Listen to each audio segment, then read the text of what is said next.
I have Ana Bovino with me today, and she is Argentinian Brazilian. She's a filmmaker and a political scientist who is very passionate about social issues, especially the feminist struggle.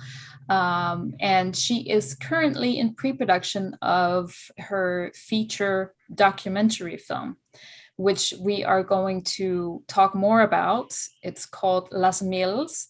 And I'm thinking that's, we're going to dive deep into what the documentary is about and also why you were motivated to do this documentary. And I'm thinking maybe you want to, I don't know if you want to tell us something more about your background. Like, I know that you live here in Barcelona, just like I do. So maybe you want to tell us how you got here and what you've been doing so far. Okay, thank you. Thank you very much for the introduction and especially for inviting me. It's an honor. It's an honor to be invited to speak in an event called Changing the Narrative, because that for me is like an urgent issue, and well, it's what I'm trying to do now with my film, and so really it's great to be here speaking with you. So, well, when I say I'm Argentinian Brazilian, it's because my heart is Brazilian. I was born in Argentina and I grew up in Brazil. So it's like my second, second or first home. I don't know. I'm like, I feel both. And in Argentina, I studied political science and cinema, and I came to Barcelona 2 years ago to do a master in creative documentary. So, and that's where I developed my film, which is actually my first feature film. When I noticed that I wanted, before that, when I was studying cinema, I did 2 short films. I produced them, wrote them, and directed them, but they're fiction films. And after that, I found that I was always watching documentaries, like in film festivals. I only chose documentaries, and I was like passionate about that. So I decided to come to Barcelona to this master, which is in the Pompeu Fabra, which is really wonderful, and where I started developing a project. I had a different idea in the beginning, and well, after some personal things happened to me, I just changed the focus, and that's what I'm working on now. And exactly, I'm in pre-production. I've been developing it for the past year and a half or 2. And I'm starting shooting now in 2 weeks. So very, very emotional about that. And so we are recording this interview now. It's October 14th. So when this interview is coming out, this is already gonna, this has already happened, unfortunately. But because I wanted people to also know about your crowdfunding campaign, but obviously that will be done when the interview comes out, because that was actually how I got to know about you. A friend of mine forwarded the campaign to me, and I thought it was just so interesting because you were literally talking about changing the narrative in your description in your crowdfunding campaign. So I thought that was really, really interesting, and I thought, okay, we definitely have something in common here. And so tell me a little bit about that. Like what does that mean to you, this whole thing of changing the narrative? Well, actually, I'm happy that we're speaking, at least in Argentina, that's where I'm from. We started speaking about femicides and about gender violence and about gender inequality and about so much rights that we as women or non-conforming gender people don't have. We're talking about everything that we're lacking and all the violence we're suffering. I'm very happy about that. I'm happy finally, because in Argentina, it began in 2016 with the first Ni Una Menos, which was the first massive mobilization reacting against a case of a femicide. Mm-hmm. So we always had terrible statistics, which a woman or a trans person is killed every 30 hours in Argentina. Wow. That wasn't new, but suddenly in 2016, a group of people which came from the mass communications, they got organized and they created this hashtag, which was really, I believe, they started creating a narrative precisely, which was Ni Una Menos, which means no woman, not any more womanless, no Yeah. womanless. Yeah. I don't know how to translate it. It's actually so powerful in Spanish because it's Yeah. so short, and it says, and it talks about, we don't want any other woman else killed, and we're talking about all of us at the same time. Yeah. So with this hashtag, just, I think they didn't imagine it, millions of women and other people, it wasn't only women, went out on the streets asking for us to stop being killed. Yeah. So really, I think it was a big, I think it's a before and after in Argentina, and I think in the world, because it rapidly spread all over Latin America, and I think in many other countries too. So we needed to start speaking about it. But I also think that we need now, I think we can, because at least from where I speak in Argentina, we can start speaking about other things as well. I mean, and that's why I think it's interesting when you say the expressing changing the narrative, because we're speaking about the same thing, but I think we need to change the focus from where we're speaking. And the thing is, in Argentina, when we started speaking about femicides, the mass media also started speaking about femicides more than they did, but in a way that is really, which I consider terrible, which I consider re-victimizing. It victimizes the victims and us as women, always putting the woman in the place of a victim. Of course, she is, but it's not only that, and showing like the woman's face, but not the aggressor's face. Mm. And it's like I think obviously it's important that we speak and that we say it and that we denounce it. But I think we're lacking, or we should have much more stories and narratives and discourses that show us women and non-conforming gender people as people that are organized, that are fighting, that are struggling, and we've been empowered. We already were empowered also before, but maybe at least in Argentina we got organized as a group. Like Argentina has a long history and a long tradition of popular struggles, like people get together and they get organized and they struggle for their rights. But it was the first time that the women identifying collective started struggling together massively. Mm-hmm. So I think, and I'm completely passionate about what happens in all these gatherings.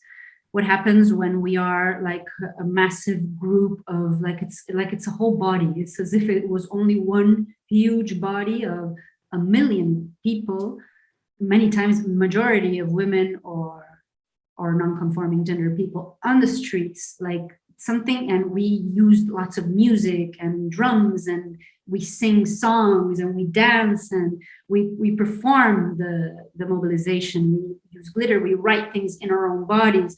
So it's something which is, for me, it was the first time I lived it like this during these past years, since 2016, in different events. Also maybe one of the most famous ones and most impressive ones was the struggle for abortion right. Mm-hmm.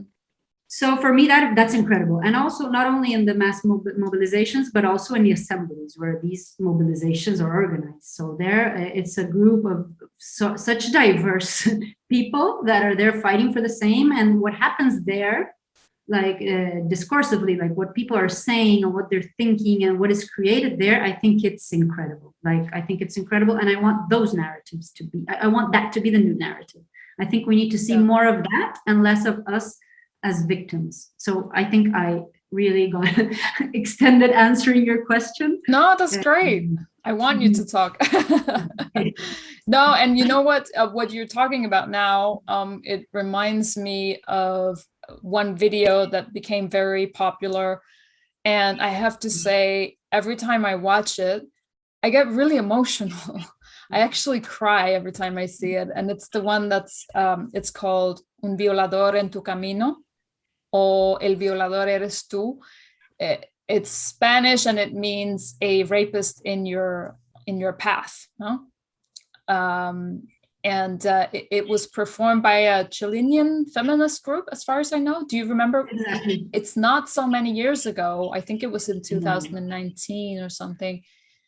I think it was 2019. It was, if I'm not mistaken, because it was during all the popular revolts in Chile. They had all this huge upheaval that had also a very important, women and non-conforming gender people had also a very important role, and all. It wasn't only about that. It was about, well, so many social issues, which in the end it's the same. I think we're talking about having a much more just society.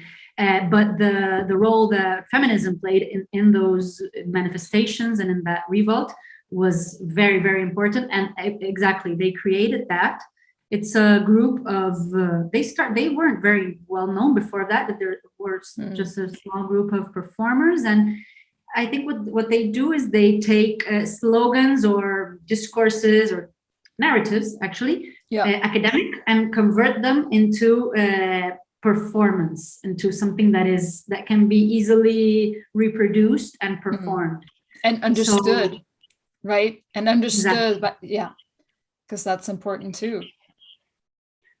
Exactly. Well, and all of this that we're speaking about, changing the narrative, that's also, it's not only in changing it, but also in being able to make other people understand it and take it as their own, which was what happened. Yeah. We took it as our own in Argentina. I performed it. It was. Oh, did you? Oof. Wow. Yeah, it was incredible because it was happening everywhere. Like everywhere. Like it just happened. You were there, and then suddenly you were doing it, you know? Yeah, it was and I know that it was translated in many different languages, and there were performances all over the world. They had one in Spain as well. I mean, that was easy because it was already in Spanish, but I know that it was translated to many different languages. And I don't know. Yeah, go ahead.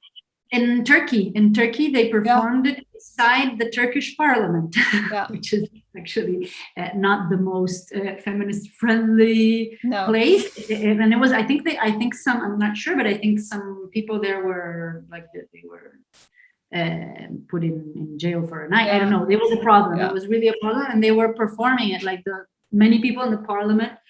It was really incredible. Yeah, and that's what you were talking about. Many other languages. That was what you were talking about, that when you go out and do something that is so powerful and impact people, like when you do performances or songs, or when you use art really to express yourself, it's somehow very, very powerful and it reaches people. And I don't know what it is about this video, but every time I watch it, I mean, even now when we talk about it, I get like goosebumps. But when I watch it, I very often break down and cry. It's just so emotional for me. And it's exactly what you were talking about, like all these people coming together, all these women coming together and saying, enough, this is it. Like, you know, we're not going to take this anymore.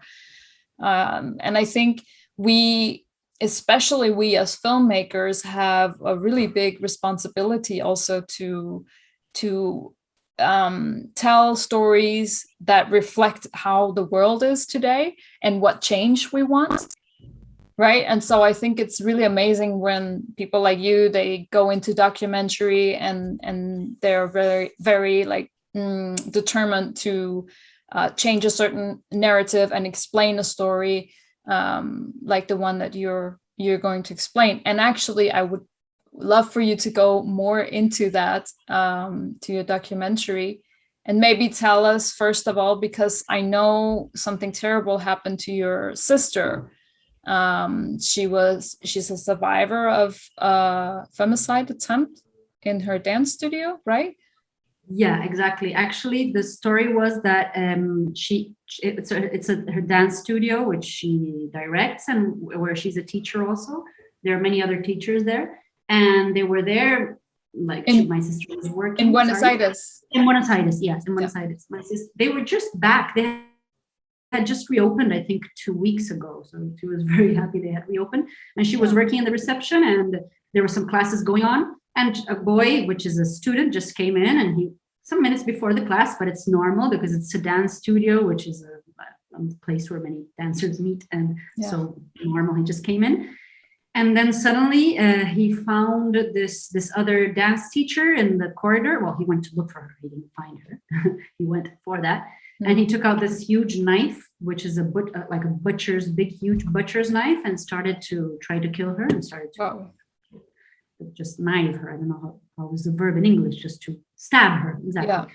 to stab her, and she started running. And well, my sister heard these screaming, and she saw this girl came running, this dancer, this one of her teachers, and this boy in the back, like trying to stab her. I think he had, I don't know if he had already managed to stab her. So my sister just put herself in front of the girl, just tried to stop the situation. And so he started stabbing both. And wow. He was like, just, well, they both were very, very much stabbed everywhere. And he was saying, oh, move. He was telling my sister, move, or I will kill you both. And my sister, she told me, like, in that moment, because I can't believe she, what it might have felt to be her in that moment. But she told me, like, I couldn't, she told me I was very much conscious in that moment. Okay. And it was a rational decision. And she said, it was very fast, but I said, if I move, I will save my life, because he doesn't want to stab me. He wasn't looking for my sister. He was looking for the other girl, with which he was obsessed with, by the way. After that, she told my sister. He was like sending WhatsApp messages all the time. It was his teacher? It was, she was the teacher of this boy. He was his student, but he had been taking online classes. And afterwards, she told my sister that he was maybe like always staying later, and he wanted to be alone with her in the Zoom. And he started, when everything opened up after the pandemic, he started going to all the places where she teaches, like sending her messages, sometimes a bit uncomfortable. But she was in that situation of saying, he didn't threaten me, but I feel uncomfortable, but I don't know what to do. And well, what we see happens so many times that we just let it pass, because, oh, it must be me that's crazy. And well, it wasn't her that was crazy. No. She was actually feeling threatened, but she didn't do anything about it, because it was in this, I don't know, weird zone of, it wasn't explicit violence, but it's violent, right? And I want to talk more about that, but I was actually also interrupting you, because you were telling me your sister took like a conscious choice of defending that woman. Exactly. So she said, if I move, I'll save my life, because he doesn't want to kill me. But if I move, like, he will kill her. Like, he was killing her. He wasn't threatening. He was throwing knives everywhere. And so she said, and if I stay, I don't know if I'll live, but I can't move. Like, if I leave, he will kill her. Yeah. So I will stay. Like she said, it's the only thing I can do now. And so she stayed, and well, he continued with these kniving. And in that moment, the good thing was that the window was open. So some neighbors heard and saw, because it was in like street level, and they called the police, which luckily was very nearby, because there was a car accident or whatever nearby.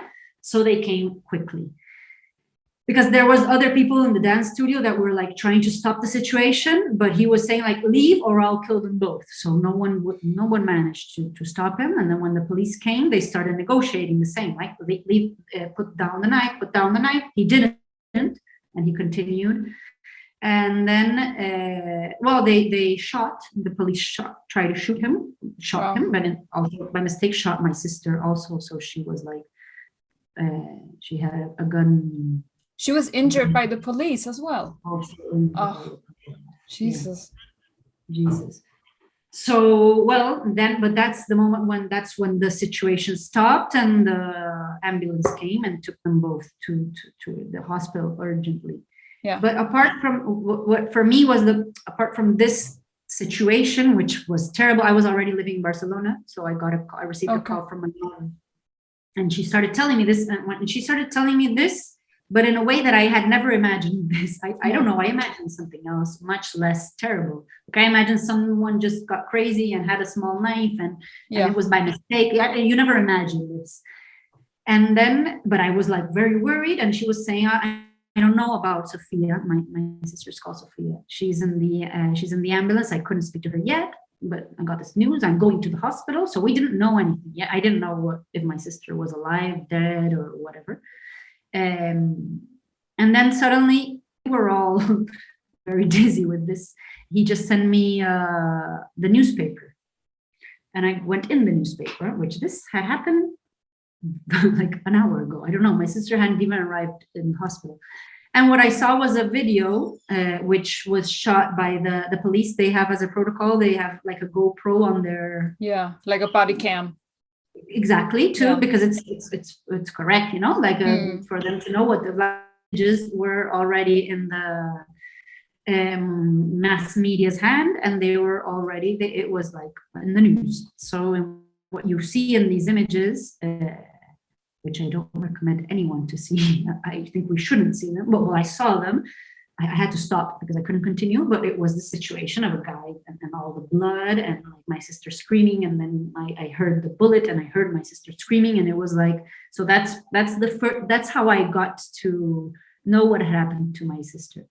Wow. And then, well, luckily, shortly after, well, I almost got a panic attack. My roommates were with me, and they were like, "You're going to stop looking at this. We're taking you to the hospital now if you don't calm down." But well, they gave me some empanadas and calmed me down. And then finally, my sister, luckily, she was okay. She spent some nights in the hospital, but she didn't. The bullet was in her finger. She didn't lose her finger, and well, she was okay, and the girl was okay.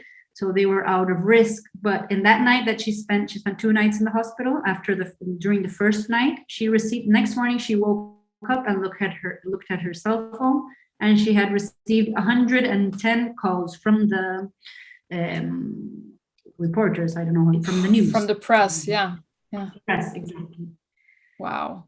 And yeah, completely respectful, like crazy. And then they were showing these images. There were two. I don't know, someone's cell phone, which was there, and the police images, and all these huge head titles, and some. Of course, they went into my sister's Instagram and they took pictures of her, and her photos were like going in circles. And this other girl, which was also a dancer in a TV program, which is very famous. So they were already speaking about how she dances, with who she goes out, with who she doesn't, all the private lives. And I think no photo of the aggressor, or only one. They weren't saying who he was. All the focus was on them. It was, and everywhere, like all of the main newspapers and all the TV channels. So every time I went in a newspaper in Argentina, I had to see those images again, because those images were just going in circles everywhere during 2 weeks. And that's why I suddenly said, I have to do this film. I have to do a film that is, it's not about, my film is not about this, because precisely, I don't want to talk about this. They already talked about it. But I want to dispute these images. I want to dispute these narratives, because they have the domination and the hegemony of the information and of narrative. And I'm tired of it, because I don't want to see those images anymore. And I think we need to start creating new stories, new narratives, and new characters also, which portray what we are and what we're doing, which was, we are resisting this. Well, it's still happening, but we are organized, and we are resisting this, and we're making up how we want to live, and we're discussing it, and we have other stories which we want to tell, which is what we do with all of this, that creates, everything that I was saying in the beginning, right? All of these mass joining and creating this whole body and this political subject, which I feel very much identified with, which is feminism. And so that was the motivation of a film.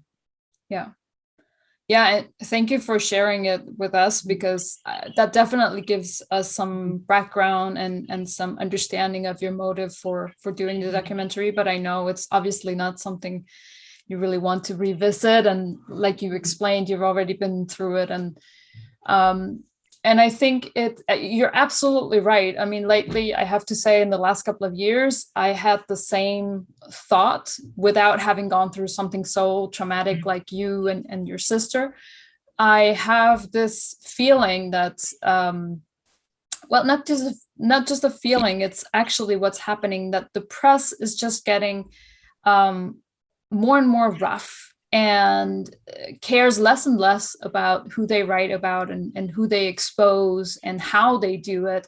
It seems like all ethical rules have just gone out the window.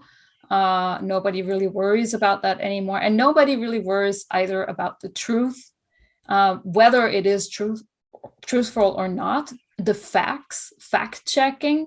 I mean, we've seen it during the pandemic, right? That it doesn't matter. It's just, you need to get any little piece of news out, and it's always based on fear. It's always very fearful. And it's interesting because I spoke to another, she's a film director and producer in Denmark. And she's also an activist. And we spoke here in one of the episodes here on Changing the Narrative. And we spoke about the press and how they deal with, well, the news, and how easy it is for everyone really to be the one that gives you the news. It doesn't always have to be a real, like, quote unquote, real journalist. I mean, we get our news from social media, from almost any type of platform, and people are just not really so occupied with those ethical rules anymore, because any person can deliver news to you. And I think that's a huge problem. And it's hurtful for you and for your sister and people in similar situations. Yes, totally. It's because they sell. It's because they make money on this. So Yeah. also what worries me is that they make money on this. Well, Yeah. my sister, after this happened, she suddenly got like an Instagram, I don't know how many more followers. I was like, Yeah. it can't be. Like, it can't be that that she now is a heroine because she was a victim, and people want to see this, and these videos, why are they sharing these? It should be illegal. I actually think it must be illegal for you to use these images, the protocol images of the police. How come they are circulating, and how come it's I was thinking when this happened, I'm not completely destroyed. I was very much destroyed, but not completely destroyed, because my sister is alive. Yeah. But they do the same when women are killed. Yeah. So I can't imagine how it must be if the story was like this, or for all the people, because after that, in that same week, there was a very similar situation in Argentina of a teacher also in a school, and she was actually killed by a student. Wow. And her face was also there. Yeah. And she was killed. And what does the family do with that? Yeah. So, and also, like, I know that there is, well, my psychologist was telling me this when we were talking a lot about this, and she was saying with suicide, it's illegal. You cannot post images or videos about a suicide because of the repeating effect. So why is this not the same for femicides? And I was thinking, because the twin brother of this aggressor, he went out to speak in the press, and he was saying that his brother's dream was to go on television. I was thinking, well, he made it. Okay, yeah. Well, exactly. this is an interesting point, because I wanted to ask you about this. Like, let's try and talk about this and debate this, because you are saying, I want less focus on the woman as a victim, right? And I would maybe have liked to see more focus on him, or seeing his face, or who is he, getting him exposed. On the other hand, I would say another interesting way of looking at could be, well, obviously we don't want to make the women look weak and as a victim, but I definitely think we somehow want to put the focus on the woman, but with a different narrative. Because if we put the focus on the aggressor, what happens? We repeat his name, like, for example, serial killers or serial rapists who gain, they get a nickname, they become famous, almost celebrity status, almost rock star status, you know. They get glorified in some way through these repeating mentions of them, making films about them, seeing their face. There are plenty of serial killers that we know them as almost as celebrities. We know their faces, we know their names, and we know also for a fact that a lot of incidents happens because of copycats, and because they see, you know, what the popularity, quote unquote popularity, this guy has received from the heinous acts that he's done. But he's received attention, popularity, perhaps he's even gone on TV shows, or who knows, you know, all of this that is part of glorifying this horrible person. And so what do you think about that? How can we get to a point where we give the women the well-deserved attention, but not as a victim, and perhaps ignore the guy, but also do not ignore the debate on, talking about what he has done wrong and how we can solve it. Do you know what I mean? Exactly. No, I think you're totally right. I hadn't thought of it, but it is exactly, totally. Maybe I was thinking now while you were speaking, many things. First, I think you're right. Like if the focus is on him, it's exactly what I'm saying about this guy, right? Oh, well, then suddenly he'll get his popularity. But maybe what bothers me is that many times, I don't remember if it was the case of this one, but many times their faces are like blurred, which is to protect them. But the victim's face is not blurred, so you don't care about protecting the victim, but you care about protecting the aggressor. Yeah. And the other thing I think is that we're talking about giving voice. And why should then we give faces, right? I think that with all of these narratives of the press and that they're violent, the problem is that they're putting the victims' faces, and they always choose the same type of photographs. I don't know if you noticed. Like it's like the little good girl or the sexy girl, Like they're choosing those. It's funny because with my sister, she had a photograph, I don't remember of what famous girl, and this playing thing in her Instagram, like, oh, I look like her a long time ago, and they put that photo. Oh, really? And it wasn't her. It wasn't her. So that's what you're saying about the misinformation. It's like so ridiculous. And they choose all these, like the stereotype of the femicide victim, but very few times they are giving the voice. Yeah. Right? Or like they're telling their story, and with their words, they're the ones who are choosing where to put the focus, which is usually in all this. It's what sells in the end. People want to see it. Why did they put the police images there? Because you have knives, you have blood, you have shooting, you have women suffering, you have a man. It's like perfect for rating. Yeah. But I think there's a little worry. I think there are two things. First of all, this giving the voice, and maybe why is the focus on the face of the poor girl, and why aren't we hearing her with her telling her version of the story, with her choosing where to put the focus, which details to center on. And then the other thing is also debate about this, and maybe we should also be hearing people that are experts on this and that are studying. In the case of him, there was a big debate. Not debate, but what it brought on the table was all this harassment through social media, because he was harassing her through Instagram. I don't know. I think in Argentina, this is not how do you call delito? It's not a crime. It's not a crime. Yeah. It's not a crime. So there were women that were using this case to talk about this. Like we need to put this in the penal code because it should be a crime, because all of these things are happening. So I think we need more space for that. I think we need to speak about it. We should definitely need to speak about it, but putting the focus, maybe it shouldn't be the face of my sister, but my sister's voice, and all the people that are involved in this and precisely working actively and not as victims in transforming it. And about now that if we're talking about film, there is a film called Tempestad from Tatiana Hueso, which is a Mexican director. And what she does is, well, because I've seen some interviews to her, it's Mexico, it's state violence in Mexico. And she says what we're talking about. So I recommend the film. It's what we're talking about. Like she's saying, I'm tired of seeing violence converted into statistics, into gruesome things. I'm tired of this narrative. We need to create other narratives. Yeah. And what she does is one of the main focus of the film is on the voices. You have all the time the narration of the stories of violence of two women with their voices all the time. One of them, you never see her face. You never see her. You see other things. And the other one, you do see her. You see her, but it's never like the focus is never put on her body and her face.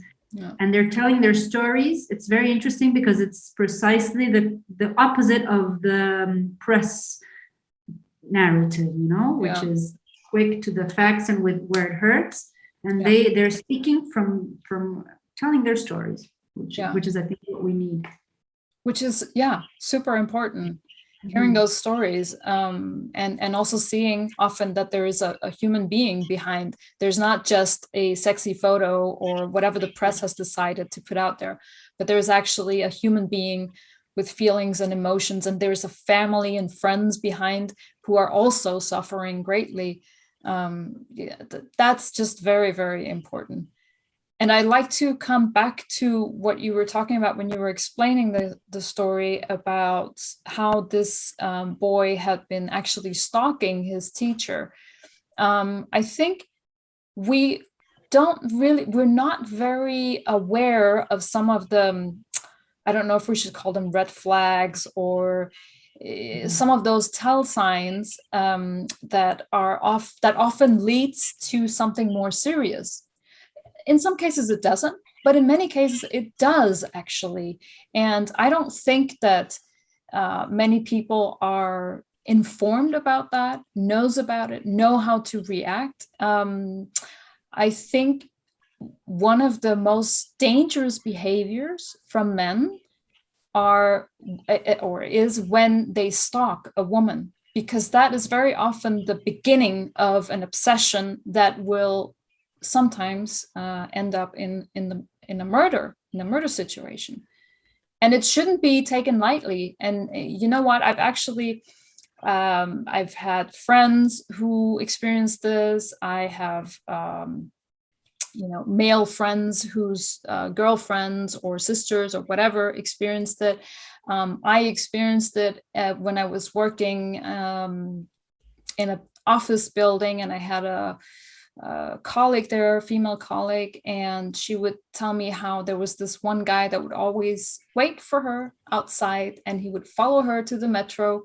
And in the metro, he would start like trying to strike up a conversation, and she would be, this is the problem for me. I think a lot of, there is something inside us as women that we have grown up, and our parents very often have throughout history been educated to being nice girls. Okay, you're not necessarily a nice girl, but it's almost indoctrinated into us. You have to be a good girl, you have to be nice, you have to be polite, to strangers. There are these things that you're being taught when you're a girl that I don't think that boys are being taught in the same way. Boys are more allowed to, boys will be boys, they can do whatever they want, they don't necessarily have to be polite. And so there is this politeness thing in us that when somebody talks to us, we have to reply. Okay, it's bullshit. You don't have to reply to any stranger. If somebody talks to you in the metro, you don't have to reply to them. And you can even tell them very directly, I'm sorry, I don't know you, and I don't feel like talking to you, but have a nice day. And that's it. And you turn around, and you don't have to engage into these weird conversations. I really think that any woman has experienced sitting in a public transportation, and a guy has sat next to her and tried to talk to her. I don't know any women who haven't tried that. So what I'm trying to say is that but once this becomes something like on a regular basis, so this guy was actually waiting for her outside of her office, that is something that you should take more seriously. And it's something that, for example, her work should have done something about.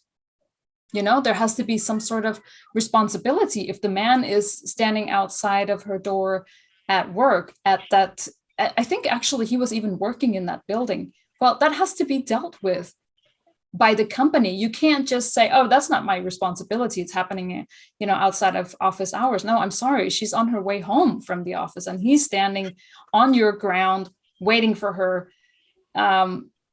And I think these things that people take more lightly, they have to be addressed, and people have to understand that they are actually serious. Totally. And another figure that I totally agree with, this thing that we have to be nice. I'm luckily starting to to rebel myself from that, but it's difficult because it happens. I need to answer. Like, no. Now I'm starting to get angry. Like, you're invading me, speaking to me. Like, you don't have to do it, and we don't do it. But I also think that another problem is that we are all this stereotype of us women as crazy. So maybe, and maybe we also believe it of ourselves, you know, this guy is writing to me every day, well, but I'm getting scared, oh, I must be crazy, or oh, you're scared, oh, you must be crazy.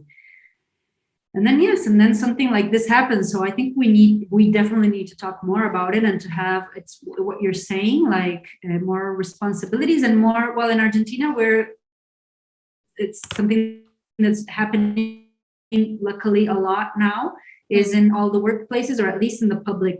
I used to work in a public theater, so we had that in the public sphere. We have protocols of gender violence. So what should you do in a case of gender violence? Okay. And we're having a lot. This was when many of these initiatives that we're starting to have due to all of this organization, which is state-wise, and also in every working space. Well, in where I was working in the theater, we were creating our feminist group to start speaking of these things and start thinking together of the protocols. And another thing that has been already become laws and that is being implemented in different spaces is the training of employees. Training employees so that they know what to do in these cases. Because yeah, sometimes it's things we don't think of, we don't give enough time thinking what should we do in these cases. So yeah, and it's good to be, I mean, it's good to be informed, because also we can't obviously expect for everyone to understand these situations. And especially, I think, if you're a man and you haven't experienced that yourself, then how are you supposed to know? So of course, education is the first thing, right? It's like informing people, educating them. But first of all, there must be a platform for women to speak up about these things and take it seriously, and not just have men or even other women think that you're crazy, or this is just a little flirt. Oh, come on. I mean, when somebody comes up to you in the metro, I specifically remember one guy in the metro, he came and he sat down next to me, and I was reading a book, and he would just like lean in and look at the cover of the book, like very openly, you know, and I would look at him, and he was, oh, what are you reading? And I told him the title. And then from then on, I knew it already, you know, that I had engaged in conversation, but I just wanted to be polite. And then he continued talking. And then I just turned around and I told him, you know what, I'm sitting here reading a book, obviously, and I really want to read my book. I'm not interested in talking to a stranger on the metro, so I'm really sorry. And he continued, and he then asked me where I lived. And I got really fucking pissed. And I told him, how dare you ask me where I live? What do you think this is? A stranger that comes up to you in the metro and asks you where I live? Am I supposed to be intimidated and afraid now to get off on this next metro stop? What is this? I mean, and this is like it escalates from 0 to 10 in 2 seconds. And I think that is something that, and you can have different attitudes towards that, and men will respond differently to that, because if you have a quote unquote weaker attitude towards it, he might have taken advantage of that and somehow manipulated me, or even seen me as a weak person, and maybe he would have gotten off and followed me afterwards. But also, if you take a more direct approach, and if you try to be stronger and more direct, you can provoke someone with that attitude. So you're really never safe in any way that you react to these things. And I think we need to be allowed, not allowed, but we need to give all women a platform and a way of speaking up about these things. And so that women know that you don't have to accept it. You don't have to accept that these strangers come up to you. It doesn't have to be normal. It doesn't have to be normalized. It doesn't have to be something that you roll your eyes at. You can actually say, no, I won't have it. You know, and it seems so, I know that if men are listening to this, some might find it really hysterical and think, oh, why would I not be able to walk up to somebody and talk to that person? Does that mean I can't buy a woman a drink in a bar now? And no, that's not what it's about. And I think if you're an adult and normal functioning person, you know the difference. And because there's so much to do with attitude and how you say things and what you say. Because I have also been approached with comments like, do I scare you? And when a man says that to me, I tell him, no, you don't. But that comment is just not normal at all, because that proves to me that you already know that what you're doing can be perceived as intimidating, right? So your attitude is already wrong there. So it's not about whether you can speak to a woman or not in public or speak to a stranger. Of course you can. And if somebody comes up to me politely and asks me something, I will always answer them. But it's about the attitude, and it's the way you're doing it, and it's your intentions, and the women see your intentions right away. Yeah, so it's about it, like, you know, how it's consentimiento in Spanish. It's agreeing, it's wanting, English, like consent, exactly. Like, and I think, like, we've been relating as human beings for so many years. I think we know how to express consent and non-consent. Like, I don't think we need to put a sign saying don't speak to me or speak to me, but it's what the story you're telling. You answered him and then you didn't want to answer anymore, and he was insisting. It's like, don't you notice, like, I can just politely say, stop speaking to me, and then you have to stop.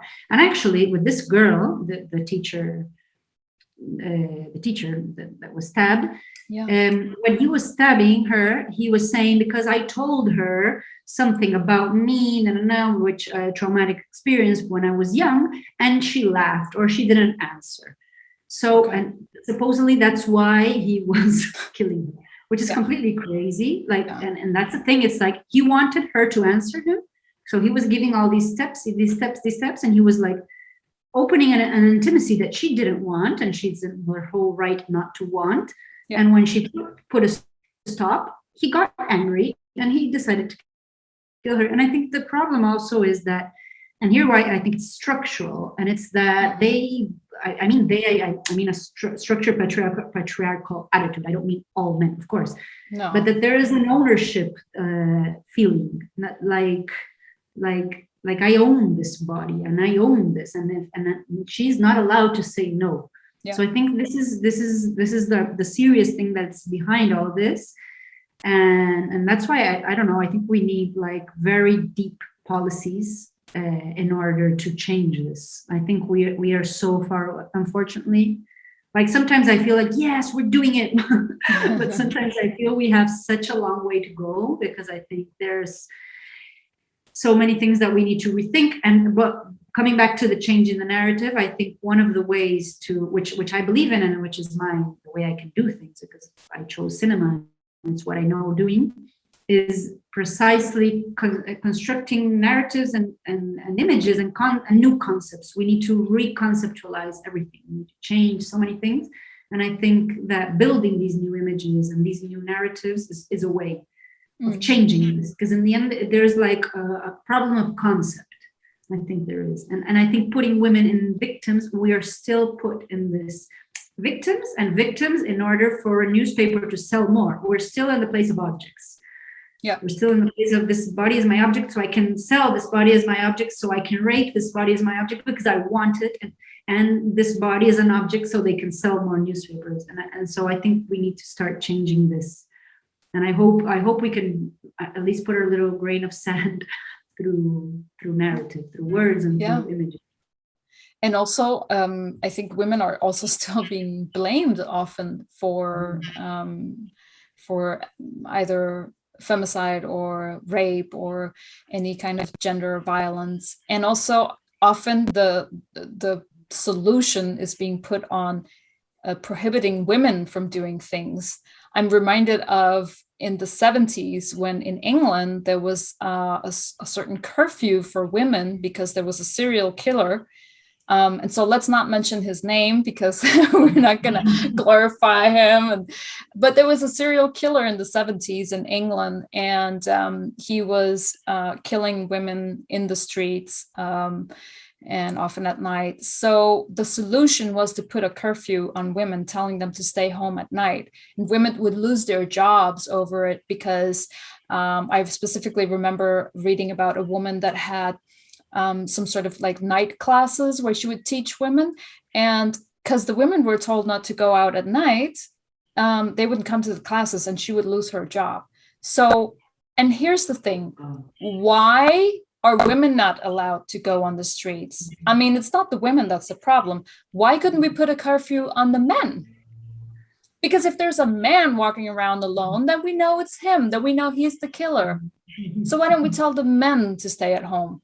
And this is like, you know, you have to sometimes turn it around, and sometimes it seems like such an obvious thing. Oh, we're just going to prohibit the women from going out, you know, or the women could be out, but they would have to be how do you say? Well, have like a male, a friend or a family member with them.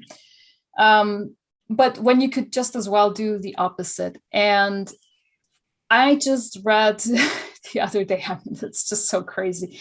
There was a woman earlier this year that was kidnapped, raped, and killed by a policeman, and who pretended to arrest her.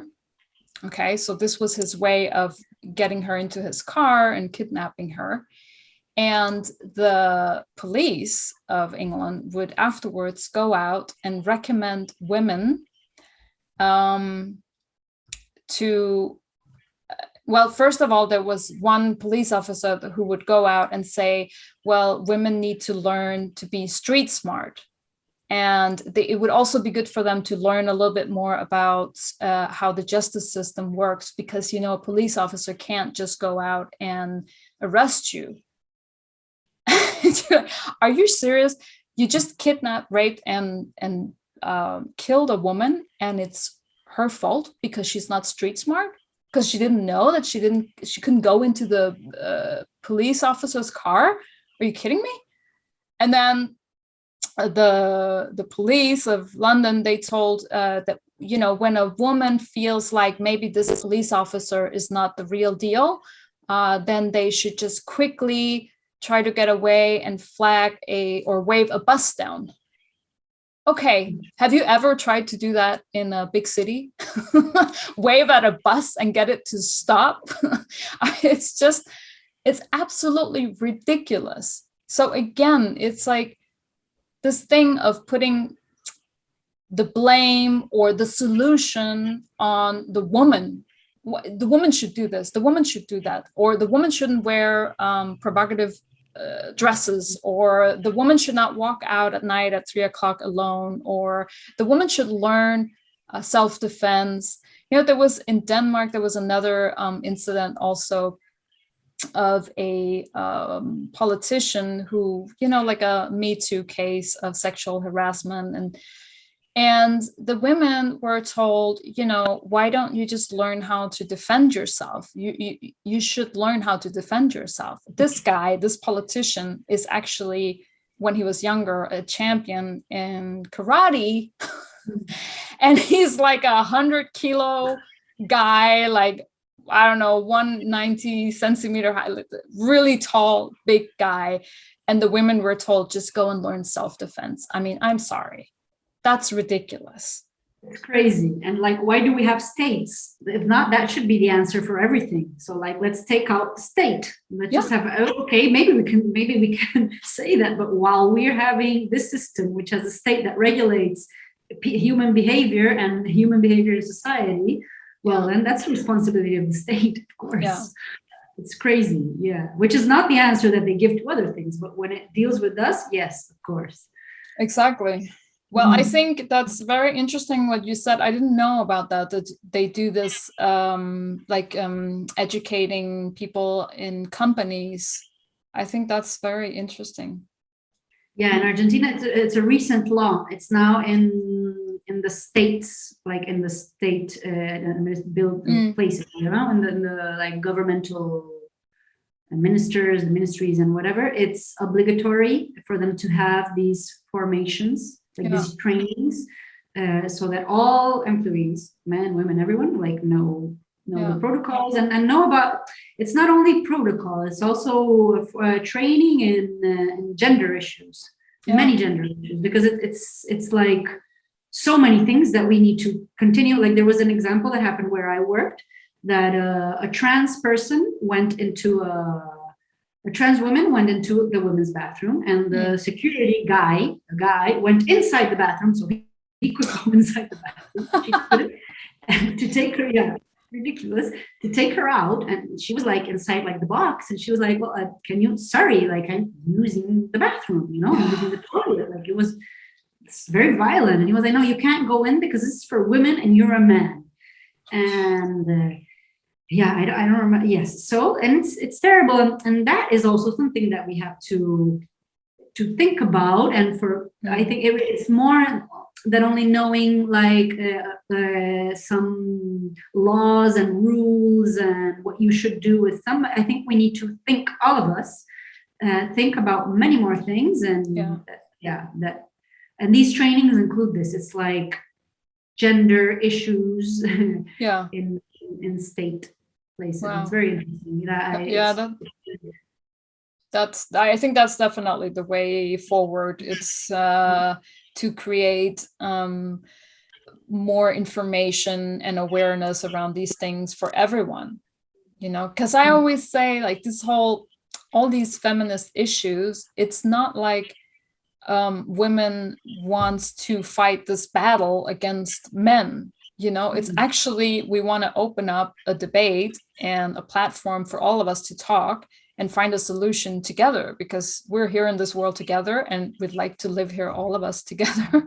So I think we all want to find a solution to this together. And I always invite men into conversations, debates, and reflections. And also I invite them to ask questions and inform themselves.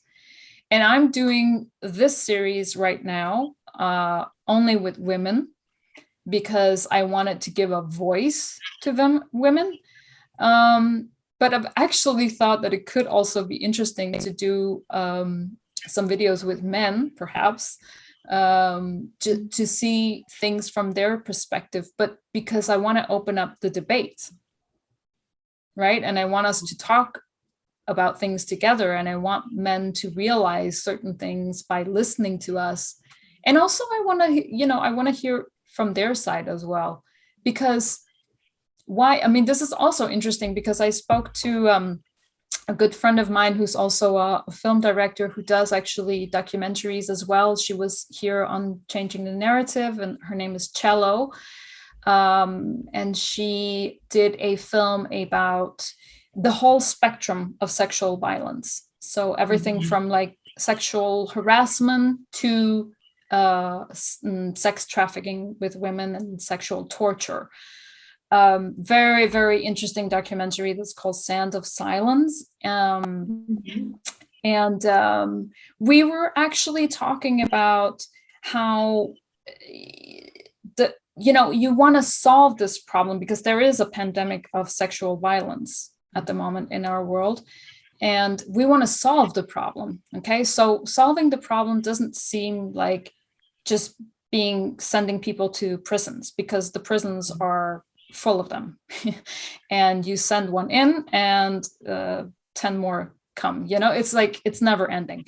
So you need to find the solution, and you need to find the reason behind why, and why are there so many men who have mental disorders, for example, and psychopathic. That is something that also should be looked at, and that's a whole nother subject. I just thought that it was very interesting, because her and I have also talked about pedophilia and where that comes from, and how some pedophiles are actually not engaging, and they understand their condition and they understand that it would be terrible and traumatic and hurtful for the kid to be with them. So they live in celibacy and they just try to live their life as good as they can. Yeah, it's really, really, it's a huge taboo and it's a big subject. And I've actually been researching a lot about this, investigating a lot. And I have been in contact with many pedophiles that I've spoken to over the phone and email, who I've had conversations around this. And so that approach of, okay, let's put them into therapy, let's talk to them, let's find out where does this come from, let's find out how we can help them, instead of saying they're all monsters, they need to just go to jail. And obviously, if you commit a crime, if a pedophile person commits a crime, then of course he needs to go to jail. But he doesn't need to be forgotten about. He needs help, and he needs to be, he needs to have therapy, right? And we need to through there find a solution. And I'm telling you all of this because it's the same approach I would take to all these men out there in the world who are committing crimes, who are sexual predators, who are rapists, who are even like committing sexual harassment, and the attitude towards women. They need to be really educated and in some instances helped. And because also when you think about it, what have they gone through in their childhood, or how have their upbringing been? We're all sort of indoctrinated by society and the way our parents have raised us and where we're from and all of this. And that has to be sometimes taken into consideration as well. Although, I always say that, of course, anyone who commits a crime needs to go to jail and be punished. But then at the same time, let's not forget about these people. Let's try and also help them so they don't go out and commit the crime again. And also so we understand why they are committing this crime and how can we avoid that so many people are committing these types of crimes, because it really is a huge global problem. Femicide and sex trafficking and rape, sexual violence in general is such a huge problem that we're just kind of trying to push away and not talk about and not think about. And sometimes it really blows my mind because we're half of this world's population. How is it that it's not more important? Yeah, totally. So sorry, now I stole some time talking about this, but I would like for you to, we still have a little bit of time, and I would like for you to maybe tell us about your documentary. What is your documentary about? What are you going to explore in your documentary? Okay. Well, so what I told you about my sister was like my motivation, and it's like my it won't be on the documentary. It's like my personal, I say that my film is my personal answer to the horror of gender violence. So the answer is actually, and it's something interesting with all that we've been speaking, is that I read for the first time, I'm not sure, the frame tale of the Arabian Nights, Las Mil y Una Noches, which I don't know if you have read them or if you're familiar with it, but for me it was like, of course I was familiar with it. I think most are like, but it's Aladdin. It's also called 1001 Nights, right? In English? Yes. Yeah. Actually, I prefer that translation because it's also like the title of my film is Las Mil, with 1001. Yeah. But I think it's most popularly known as the Arabian Nights. I think it's a mistake because I think that 1001 Nights is such a beautiful title. Yeah. And it makes much more sense. So yes, thank you for that. Let's use that title because it's much nicer. But that's I have to be honest, that's how I know that tale Well, I didn't actually know it that well until I read about your documentary and I, researched a little bit. But I know the tale from that title, 1001 Nights. Oh, great. Yeah. I'm happy to know that, because when I titled the title, I was like the 1000. And so I have to say 1001 Nights. And people would say, no, you should say Arabian. I'm like, I'm not using Arabian. So great. Yeah. Good. Great. Good, The 1001 Nights. Good to know. Thank you. So, well, I just had this imagery, which I think many people have. And actually, it was an imagery of all this like Oriental odalisques and sensual women and Aladdin and exotic and whatever. And then suddenly I found this tale, which is Shehzade's tale, which is the Frank tale of the 1001 Nights. And which is that, well, it's very impressive. The story starts with two kings, well, with one king, and he was going to go visit his brother, another king. And when he was leaving, he left his castle. And when he came back, because he had forgotten something, he found his wife having sex with one of his slaves. So what did he do? He killed her. Everything we've been talking about, right? Yeah. So he killed her, and he was very angry. He killed her and the slave, and he went away to see his brother, really with rage and very angry and sad. And then he was with his brother in his brother's palace, and then his brother was hunting somewhere, and he looked through the window and he saw his brother's wife having an orgy with other women and with many slaves. So then he was like, oh my God, women are terrible. And he told this to his brother, and they killed all of the women, including his wife.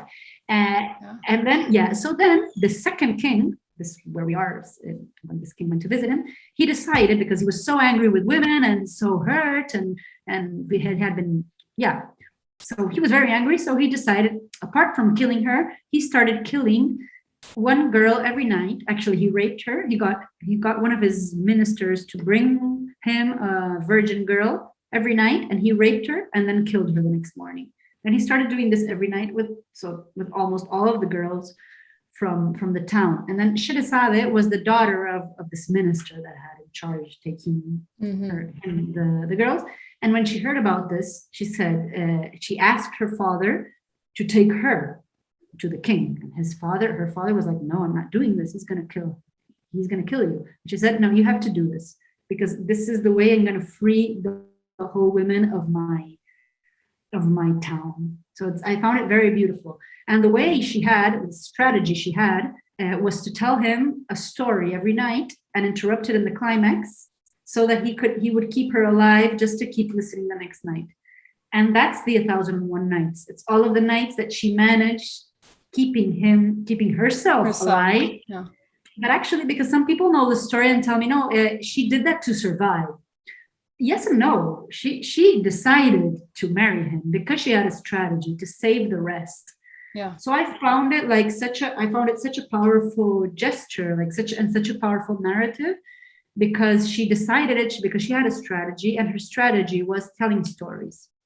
So for me, I think you should interview Shehzade if you could. So she is like. But Anna, do you realize that she's like your sister?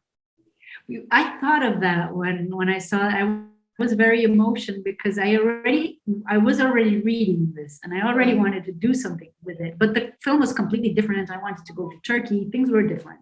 I had other ideas. I had the story. I was like, I was fascinated with the story. Yeah. I found it fascinating because we don't know it. So she is one more of the silenced women, Yeah. Her story is silenced. How come we don't know it? And actually, I've been reading, because I was fascinated with it, so I've been reading a lot about it, like interpretations of this tale.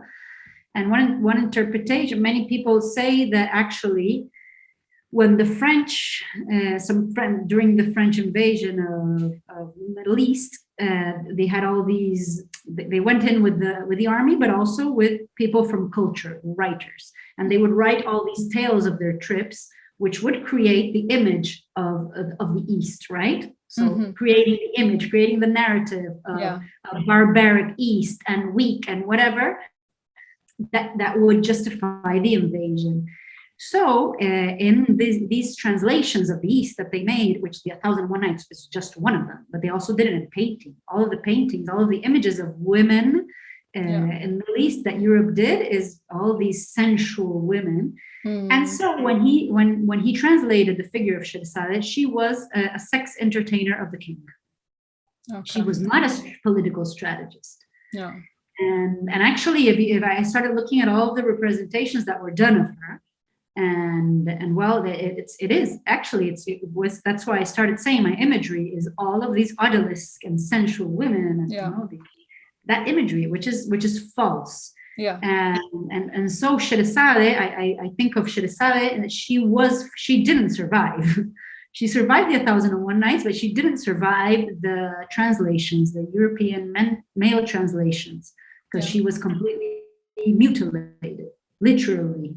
Yeah. And there are many people that are now. I want to cite Fatima Mernissi, which is a Moroccan writer, and she does all this. I reached Sherazade through her, reading her, and she makes all this lecture of Sherazade, this reading of this interpretation, which I think is fascinating, and I think it's what we're talking about. Like, so Sherazade, there's many levels. Sherazade was telling stories to survive, and then she was killed literally by these men that decided that the narrative, in order for them to be able to invade more easily, was creating this image that we still see of these sexual objects, not strong women. We don't have strategies. We are not politically organized.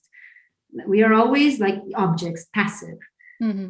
And so I decided I'll quickly go to the documentary. I want to get this tale, well, at least this interpretation of the tale, and adapt it to contemporary Argentina and to contemporary Argentinian struggles. And the question I make myself is, how would a Sherazade be in Argentina today? So to do this, I called a friend of mine, which is a theater director, to make an adaptation of the tale to theater. And so my film will be, and the casting of this, we made an open casting, calling different women and trans people that were interested in using their own lives, experiences, or subjectivity to adapt this tale to contemporary Argentina through theater, that they could come. And we had a very big casting, and we in the end, we're going to work with 15 of them, very diverse. Wow. The youngest is 15, the oldest is 78. Wow. There's a sex worker, there's a trans mom, there is a student, there are some actresses, there's a lawyer. Well, it's very, very diverse. And in the casting, we asked them to read the tale, and we were asking them what they thought about the character, and they all felt identified with this character.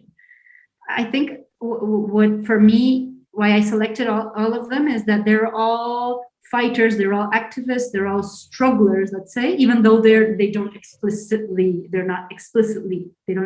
form part of an organization, and they all feel identified with this character. So I will be recording the process of creating this play, where they will be using their own stories to create their Sherazade, which will be a collective Sherazade. Because for me, the answer is Sherazade did alone, but we have to do it together. That's a bit of what I want to say, because it's what you say, it's global. It's too big. We can't do it alone. And that's a bit of it. So it will be them as characters. It will be their lives and their own stories. And that's why I was saying in the beginning that for me, what I want to do, at least after what I suffered, seeing all this narrative, is to tell stories of so many, because there's so many diverse women that in their own way, they are resisting and creating. And also I chose theater because Sherazade did it through fiction, through telling stories, and that's what I want to do. I want to portray them. I want the images I have of all of these people be of them creating something together. Because I think it's not the way, but I think it's one of the ways, and at least it's the way that most touches me and what I want to do. So that's a bit. It's what makes sense to you. right? And because Exactly. you have your emotions and your heart in it, so it's perfect. It's what you should do, and it's how you can contribute to the fight and to the struggle. I mean, that's wonderful. I think everyone as an artist should do that, right? Find their way of how they can contribute to whatever they believe in, but do it in a way so that it makes sense for them, because then it will make more sense to other people as well. You know, I'm sure when people go in and watch this play or watch your documentary when it's out, they are going to feel that. They are going to feel all your intentions and the motivation behind and the passion and everything that you have put into this project. Well, what I would like them to feel, it's my goal with the film. If I manage that, I think I will feel realized. I will feel like fulfilled. Is that, and going back to the beginning of our conversation, this feeling that I feel when I am in a massive movement with many other people, which with a collective, like when I'm part of a collective body, what I feel in that moment, and what was also what you were saying, what you feel when you see Un Violador en Tu Camino, it's something of that is very difficult to explain. I want people to see the film to feel something of that. So that's my secret goal. Let's see if I manage. I'm sure you will. And when can we, if anyone is in Buenos Aires, for example, how and when can they see this play? Can you go and see it somewhere? Yeah, of course. The play will be released in the FIBA, which is the International Theater Festival of Buenos Aires. It will have two plays, I think, 2 nights. I think it will be its first release, and after that, it will be playing in the Centro Cultural San Martín, I think, for a month and a half. So February. This is I don't know if I said it. End of February, and during the festival, during FIBA, and after that, I suppose March, April, it will be in the Centro Cultural San Martín. And well, in my film, I hope, I don't know, it will take longer, but I hope someday we can see it in the cinemas, but that will take some while. Yeah, but you know, who knows? Maybe somebody watching this, maybe a distributor or somebody wants to get in contact with you, and you never know, you get a deal that way. I hope. Well, and something else I would like to say before finishing is what we're going to do with Jimena del Pozo, which is the director of the play. We're working on a broader project, because for us, and going back to the title also, right? The Las Mil y Una Noches, the 1001 Nights, is the idea of the infinite, of the utopia. And so what we want to do, and we're working on it, is that we're doing in Buenos Aires the night 0, the frame night, which is Sherezade's story. And we're going to be inviting other women scriptwriters, screenwriters, directors, theater directors, and filmmakers from different cities of the world to continue with the night 1 and with the night 2, and to create their plays or performances or whatever they want to create with that, working on, well, as a way to portray their own stories of struggle. So that's it. We're working on the project. I will let you know when we have it. We have a manifesto that is our starting point. And awesome. It's 1001. So of course it's an infinite and utopian project, but we like it that way because we want us to have utopias again. That's awesome. Anna, so we're going to wrap up now. This has been a really amazing conversation. I really love talking to you. And this is one of the first times that we've been talking. We haven't met each other. Some of the others that I've had on are either friends or contacts of mine, and I've talked to them before. So it's always exciting when it's someone that you don't really know. But I find your work super interesting and also very important. I would like for you to just here at the end mention to us, do you have anything you want to share, like more promotional things, like either a website or somewhere where we can find out more about your projects? I'm terrible promoting myself, so not yet. I only have the Indiegogo campaign now, but it will be finished. Yeah. So we will eventually have a platform for this project, Una Mil, for the big project, but it's not ready yet. So no, only my personal Instagram. Yeah, but that's a good thing, your Instagram, if people want to get in touch with you or if they want to follow the process, they can follow you on Instagram. Yes, for now it's it. And when if I someday have a website for the film, or when Una Mil is finally launched, I will share it on my personal Instagram. So yes. So that is Anita Bovino, which is my nickname and my last name. Perfect. All right. Well, thank you so much for being here with me today and talking about a difficult subject, I know, for you, but also very important. And I'm really happy to see how you're doing with your documentary. I'll keep in contact with you so that I can get all the updates. And yeah, that's it. Thank you so much, Anna. Thank you. It was great. I loved it. Take care. Bye. Bye.